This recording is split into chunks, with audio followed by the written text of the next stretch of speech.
Today we're going to read our next chapter in our book, Marco Polo Explorations. Turn to page 18 and 19 of your book. Meeting and Greeting. Marco Polo and his companions met all kinds of people as they traveled. Most of them were friendly and helped the Polos, but some were hostile. Polo wrote about their encounters. Silence. Don't speak during the deals. Merchants trade secretly. In Tabrets on the Persian Gulf, the Polos met pearl sellers. The sellers made private deals by holding hands with the buyer. Their hands were covered with fabric. They negotiated by squeezing each other's fingers and wrists. The pleasures of Persia, learning and luxury, but look out for bandits. Marco Polo thought that Persia was pleasant with wealthy towns and cities, but he was terrified by the stories of the Karanans. These bandits used magic to turn day into night, Polo said. Then up to 1,000 horsemen, 10,000 horsemen, robbed anyone they could find in the dark. Did you know Marco Polo wrote lots of stories about the wealthy cities of Persia, but his account does not say whether he actually visited all of them. The followers of Buddha. Faith flourishes in remote monasteries. In a state called Tagat in northwest China, Marco met many Buddhists. Buddhists are people that follow the teachings of Buddha, which is a religion in Eastern Asia. He noticed that there were statues of Buddha along the road.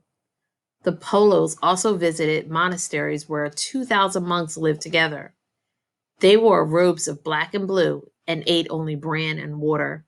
They spent most of their time praying and slept on thin, uncomfortable mats. Polo said they led a harder life than any man in the world. Buddha. Marco Polo called Buddhists idolaters, or people that worship statues or idols. But he admired their discipline of the Buddhist way of life. Bye, bye, bye. Merchants on the Silk Road. Fortunes to be made.